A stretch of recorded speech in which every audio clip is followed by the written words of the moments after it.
You can see these large footprints embedded into the carpet, creeping along the wall ninja style. She raised her arms up over her head and started to come towards me. And she had her mouth open like she was screaming. I hear my sister on the top bunk say, "Ashley," you could see pieces of her hair being twirled in thin air. But then all of a sudden, the green orb comes towards our truck, and it shoots out over the mountains into outer space. It is gone. So that is my ghost story.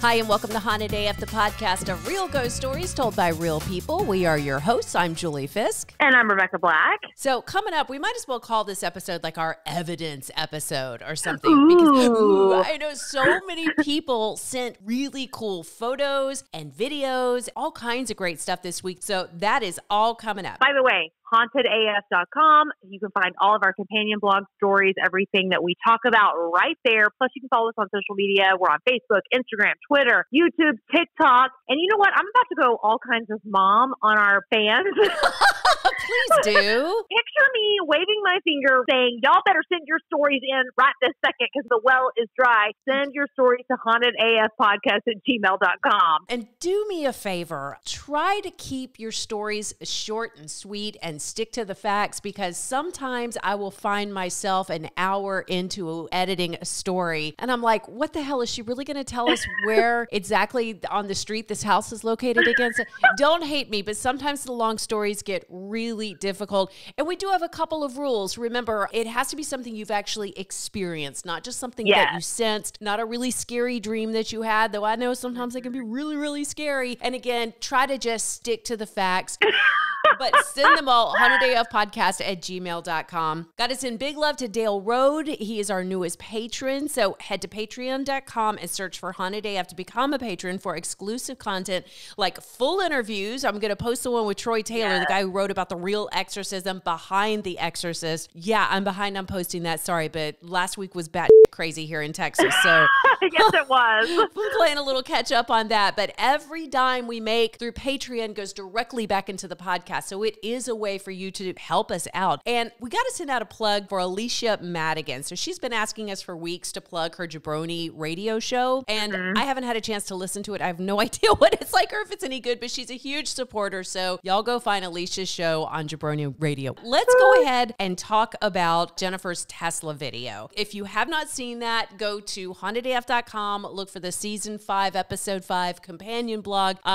So here is what Jennifer had to say. Hey, Julie and Rebecca, this is Jennifer from Minnesota. I'm the one that emailed you last week that my husband has a Tesla, and for my birthday, I wanted him to drive me through a cemetery to see if anything would happen on his Tesla computer screen. So he agreed, even though he's a total skeptic. So after my birthday dinner, we got into his Tesla, and my twin sons that are 13 were in the backseat. So I decided that we would go to this nearby cemetery that happened to be the oldest cemetery in our area. Not because it was rumored to be haunted. I just thought, okay, it's old, so let's try this. And as soon as we pulled in, there was a snow pile blocking the rest of the lane. It's the older part of the cemetery right in the front. So we paused the car, and almost immediately you could see people flashing on the screen like there was somebody there. And it flashed several times, and there was nobody there. And then it flashed right in front of the car. So I'm kind of thinking, okay, maybe the snow is confusing the car and that it thinks there's somebody there. But that doesn't really explain why there was figures on the right-hand side of the car, because there was nothing there. So my husband is still convinced that it's got something to do with the Tesla itself, that it's not actually paranormal. So we decide to drive through the rest of the cemetery to see if anything else would happen. So we drove through the rest of the cemetery. Nothing is happening. Nothing's showing on the screen. And I said, why don't you drive back to the snow pile and see if we can get that to happen again?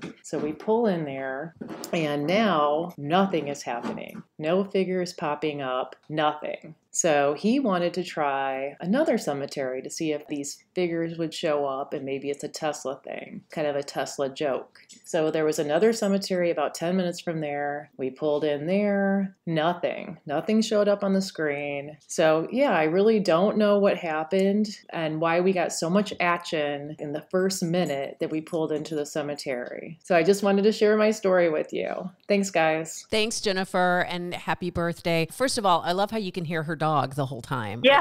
We cannot escape our freaking animals right No. now. I also love that her husband is a skeptic, but then he's also the one that's like, well, let's go try it at another cemetery. Right, I know. It's greatness, though. And can I just tell people, don't go randomly asking Tesla drivers if you see one in a parking lot, if you can borrow their vehicle for a minute. They do not appreciate that.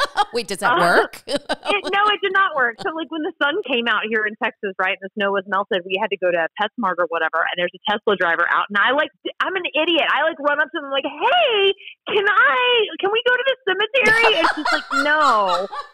That's a terrible idea. And they tell you, don't get in cars with strangers. And I was like all willing to go try and get in this woman's car. And she's like, please leave me alone. Yeah, you were the creepy stranger, Rebecca. Yeah, I sure was. Well, we've been getting tagged nonstop in these Tesla videos, so this is definitely a phenomenon. I like Jennifer's husband's idea that it's a joke that Tesla's playing on us, like a little bug they put in the program, which Could be. Yeah. But what we need now is for someone who has a Tesla just to go sit in an empty parking lot. I need to know, does this happen elsewhere other than cemeteries? If it's cemetery. Right. Maybe it's a bug or something that it's picking up. Possibly. Who knows? Oh, one other thing that happened when Jennifer and her family were out. And when you watch the video, so I guess Jennifer's twin sons are in the back seat. And there's one son that's like completely disinterested. She's like, oh my gosh, you see that? And he goes, yeah. And then the other one's getting freaked out. But something that happened, I'll share this video too. It was pretty quick. But when they went to the second cemetery, there's a little key fob that's hanging off their rear view mirror. And while they're just sitting there in the cemetery, they realize the key fob is spinning erratically. And yeah, the dad says, look at that. Why is that happening? And then Jennifer shoots the camera up so you see it moving and it's already starting to slow down. But if you pay attention, you can hear it moving. You can hear it swinging around. So even the dad's like, actually, to me, that's more paranormal than anything else that we've seen. There's no reason for that to be spinning that way. So hauntedaf.com, go to the companion blog and we'll post that one there as well. All right. So this next story comes from Cheyenne, who says she felt like someone was always watching her at her parents' home. She would even hear noises in other rooms, but find no one was there when she went to check. Then things escalated. Like always. Yep. But Cheyenne says, I was trying to sleep one night with my hand hanging over my bed when I felt something. I realized it felt like someone was massaging my hand. Oh, no. Oh, God. And I'm like, just a normal massage is creepy, let alone from a stranger under your bed. What kind of massages are you getting? They're not creepy. They're not creepy. No, like, it's like if you basically break it down, you're getting like hot oil rubbed all over your body by a total stranger. That's creepy. I think this is just stemming from someone that you and I both know who would give unwanted massages. That's a great point. Now that you've said that. Yeah, I think you're just a little scarred. But yeah, Cheyenne's situation, totally different. Yeah, she says, I jumped up because I thought it was a bug or something and turned on the light. Of course, I didn't see anything, so I was like, whatever, and went back to sleep. A couple of nights later, it happened again with the same massaging. So then I put my foot out over the edge, and the massaging started on my foot. So she was like, this is awesome. I love it. She's going with it. So the next night, I was laying on my back with my hand over the side again, waiting for my massage.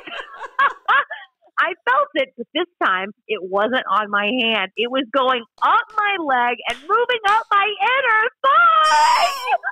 Oh my God, I know. Because I was so scared that at first I couldn't move, but then I curled up, wrapped my blanket around me, and put the pillow over my head. That's when I finally stopped. I didn't leave anything hanging off the bed after that moment. Oh my gosh, Cheyenne, that is an amazing story. So here's the thing. I was doing like a little bit of kind of minor research on sleep paralysis when we had the interview with Emma from Real Life Ghost Stories. And I stumbled across this book that was like paranormal sexual encounters. Oh, geez. So, Cheyenne clearly stopped it. She shut that shit down. But some people are rolling with it. And like, Oh, yeah. like there are books about this of people getting nasty. I guess if you're lonely and it's been a while or whatever, but it's like you have no idea what that thing looks like. You know, it could be like like a weird little troll or a goat with fingernails. Is this really something you want?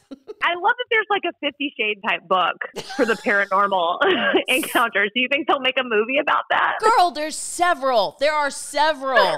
And God. Then I was Googling it on my phone, which of course my kids always then go through my Google history. And they're like, geez. Mom! It's for the podcast, obviously. All right, so this next story comes from Erica. Hi, so this is actually my mom's ghost story. She has a few, so I might send those in. But this happened when she had just came to the United States from Mexico. And, you know, they didn't have much money at the time. It was her, my dad, and my two older siblings. And so they rented a room in a house in Santa Ana, California. My dad would get up at 5 in the morning to go to work. And my mom would get up like around 7 to get the kids ready for school. So by the time she would get up, he would usually be long gone. One morning, she woke up and she saw my dad. So he was standing in front of the closet. It looked like he was looking for something to wear.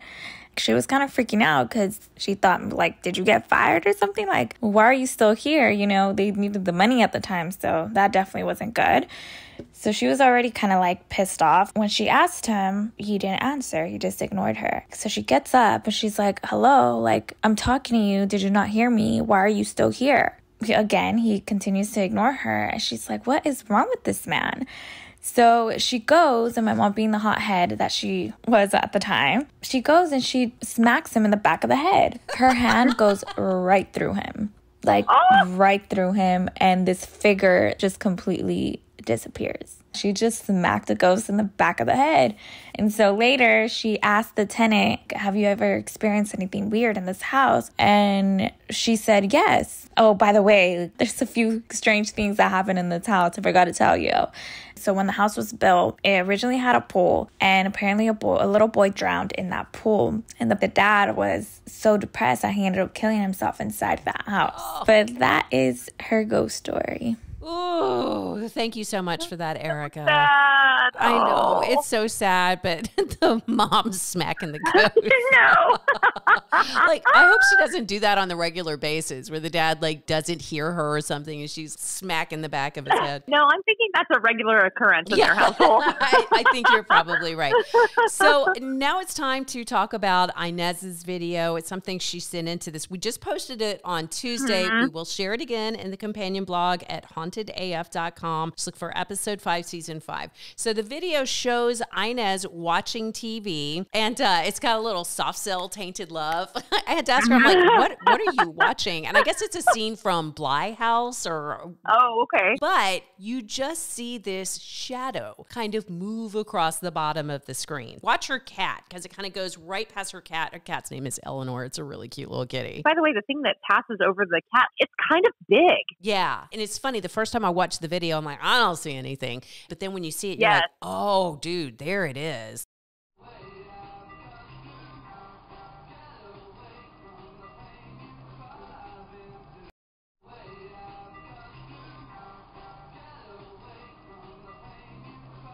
So we actually asked Inez if there'd been any other activity in her house, and she says, I've had activity here since I moved in 7 years ago. Nothing bad, though. Items go missing all the time, and I hear footsteps upstairs when nobody's home. There's shadow figures, mumbled voices, and the electronics are constantly acting up. I love how she's like, nothing bad, though. Yeah, but... And then a laundry list. That laundry list. Yeah.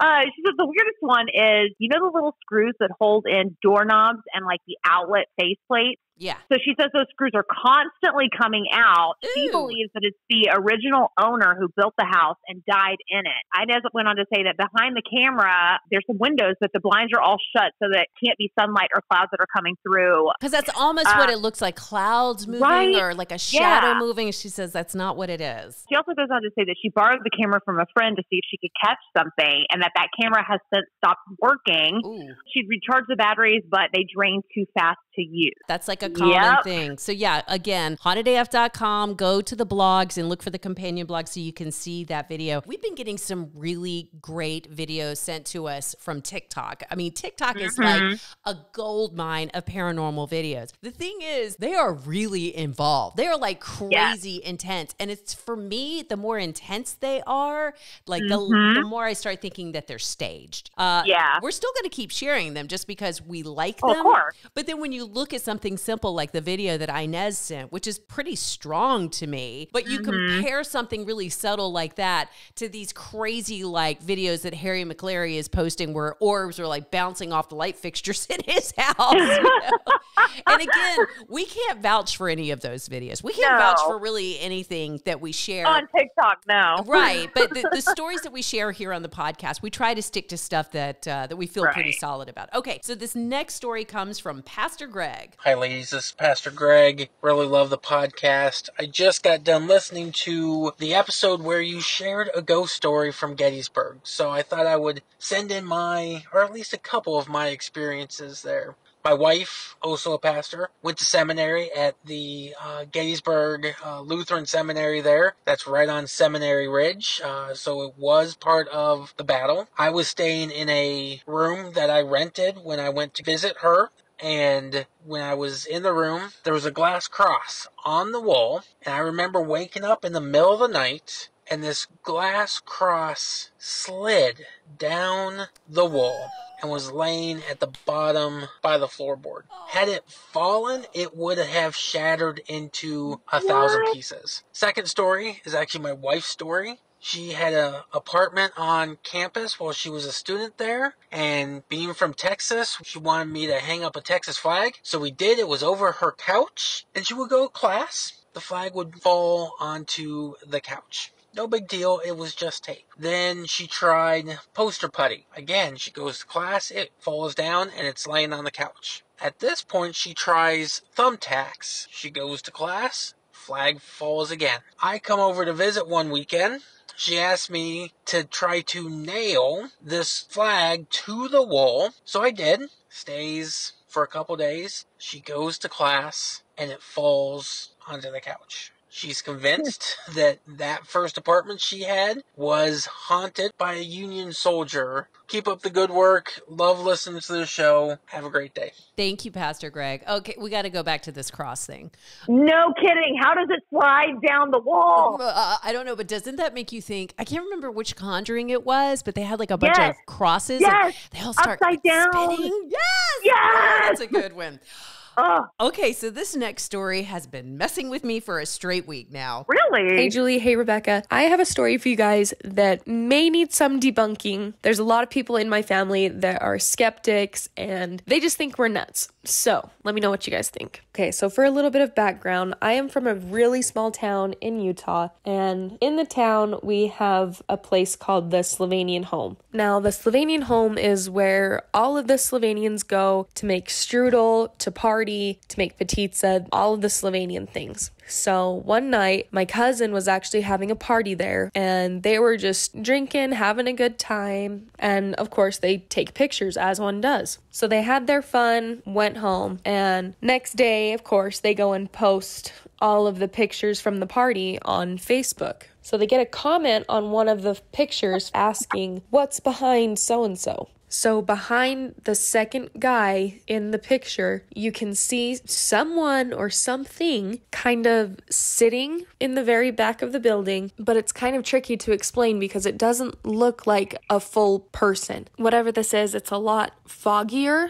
and it's not as clear as the other people in the photo. The expression on its face is open. It almost looks like it's screaming. You can see the clothes it's wearing and it just looks very dated. And right above this thing is kind of a white mist. So, of course, after analyzing it, cousin goes and talks to all of his friends and is like, what is this? Like, was anybody there that looked like this? And everybody's like, no, that doesn't even look like a real person. So that's the story. Thanks for listening. Your podcast is awesome. I love listening to you guys. So you'll have to let me know what you think. Okay, thank you. That is actually from Maddie.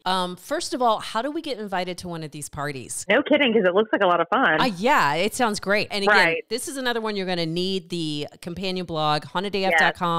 Go to episode 5, season 5 in the blogs to see these pictures. So we have one. You can just tell it's like guys partying down. These guys are cute too. Super cute. Yeah, and then you see this weirdness kind of going on behind them. And so I went in and kind of brightened it a little bit so you can get a better look at this. What do you think this is? Girl, I think this is an effing leprechaun.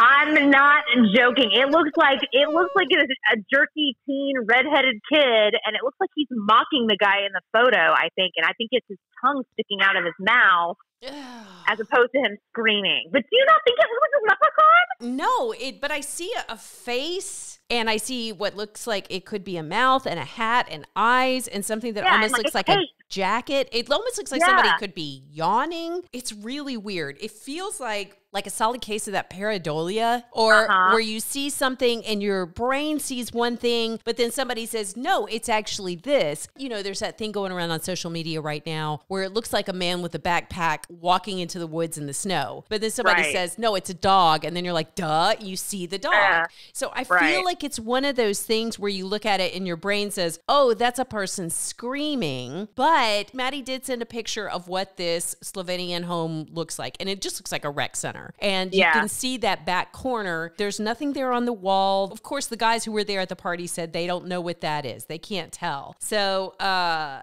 don't see the leprechaun. Really? Because it looks like he's wearing like a white frilly shirt with the ascot type thing. Yeah. No, I can see that. And it's weird, though, because it's like you can see the table and it looks like there might be a beer can sitting in front of him. Right. Okay, we need everybody, because somebody's going to look at this and they're going to go, oh, no, that's a person. No.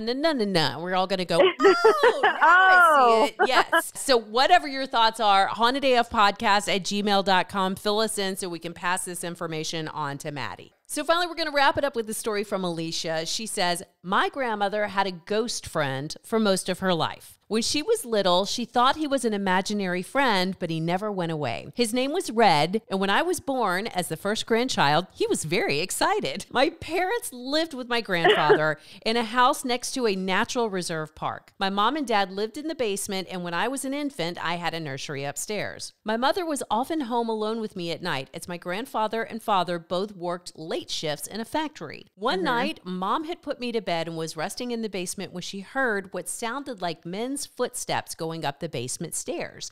She was alone at this point and thought someone had broken in, so she found a baseball bat and crept up the stairs to defend me from the intruder. When she reached the top steps, however, she could hear me laughing in my crib and the sounds of toys going off. Now, I was just a small baby at this point. I couldn't do anything but roll around, so she was really scared to hear my toys. She rushed into my room with that bat raised above her head and found me alone, laughing in my crib while every toy I had was going off all at once. Oh. She knew it was my grandmother's ghost friend, Red. So the next morning she calls her and says, come get your freaking ghost. My grandmother just laughed and said, ha ha ha, I wondered where he had gone. He bothered my mother on many occasions and apparently hung out with baby me a lot. Another time, my mom was again alone in the house, but this time during a blizzard. She was cleaning and had left me on the bed with blankets around to keep me from rolling off of it. So she comes back to check on me, but found me missing. Of course, she freaked out thinking I had rolled off the bed, but couldn't find me anywhere. She checked all the rooms and then went outside in the snow, where she ran all the way around the house. Terrified, she calls my dad, who came straight home to look for me. Together, they searched the house, with my dad at one point even pulling the mattress off the bed. They finally gave up and grabbed the phone to call the police. Then they walked back to my room as the phone was ringing. That's where they found me, not yet old enough to walk, mind you, sitting and giggling on the overturned mattress. In total, I was gone for about 2 hours. No freaking way. Right. Okay, so years later, they went to a family reunion in Tennessee and stayed with my aunt. My mother woke up late one night and saw my father up and looking out the window. She sat up and said, "Come back to bed." So he turns and looks at her, but then he just turns around and looks back out the window. So she rolls over, annoyed that he had ignored her, but she comes face to face with my sleeping dad. Then she Oh my God! Yeah, she looks back at the window and no one was there. The next morning, she asked my grandmother, "So what does Red look like?" And my grandmother laughed and said, "He looks just like your husband. That's why I call him Red. He has the same red hair." If you want to hear more of my ghost stories, let me know. I have come to terms with the fact that, like my grandmother, ghosts like me. I am a medium, albeit an unwilling one, and I have lots of stories from my 30 years on this planet. Just hit me up if you want more. Best, Alicia. First of all, we need to talk to your grandma. Like, I need to know, why was Red following her around? What was the story with this Red guy? I mean, does she know him, like, personally, maybe? Or is it just a random something that was in their house or whatever? And what does Grandpa think about this? Like, how weird would that be if you had a ghost your whole life and then you get married and everything? Like, ooh. So, Alicia, yes, we need lots more stories from you, and we need more information about Red. We got to get more background on this guy. Yeah, I also want to revisit the missing baby for 2 hours here. Okay, can we get, like, a hypnotist on this situation? Maybe go back. Is there any way that they could do that to try to figure out where she was for those 2 hours? God, I don't know. What a thought to do, like repressed memories of some sort. Right? Don't you want to know? Okay, that's another thing. Like all floating on the ceiling and stuff. Okay, if you are a hypnotherapist and you know anything about doing repressed memories, let us know. hauntedafpodcast@gmail.com. Don't forget to send us your stories. We like them written. We like them recorded. You can do audio. You can do video. All of that stuff. Please send us again, hauntedafpodcast@gmail.com. Especially for this week, because we have so many things we need to know. Like, we need to know what you think about these pictures from the Slovenian house story. We need to know what you think about that thing that's creeping around Inez's house. And for those of you who have Teslas, again, we need to find out what's going on in an empty parking lot. Like, we know that there's creepers happening in the graveyard, but what happens if you're just sitting in a parking lot? We also need to talk about this phenomenon of ghosts moving kids. You know, like the story we just had from Alicia. In fact, we just got a TikTok video. I'm going to try to sit on this for a week, but it's absolutely terrifying, of what appears to be a little girl being pulled underneath her crib. Okay? No. Yeah, and that's all coming up on the next Haunted AF. And don't forget to subscribe to Haunted AF on Apple Podcasts, Spotify, Stitcher, wherever you listen to podcasts. Please follow us on Facebook, Twitter, Instagram, YouTube, and of course, TikTok. You can even contact us directly through our website, hauntedaf.com. Gotta say thanks to Andrew Mamaliga and Travis Vance for the Haunted AF theme song, and to On Air Media for titles and technical support. Also, big thanks to all of the Haunted AF Patreon supporters. Most of all, we have to thank you for listening and for sharing your stories with us. By the way, Julie, if I die first, I'm coming back to haunt you. Oh, I'll come back to haunt you too, Rebecca.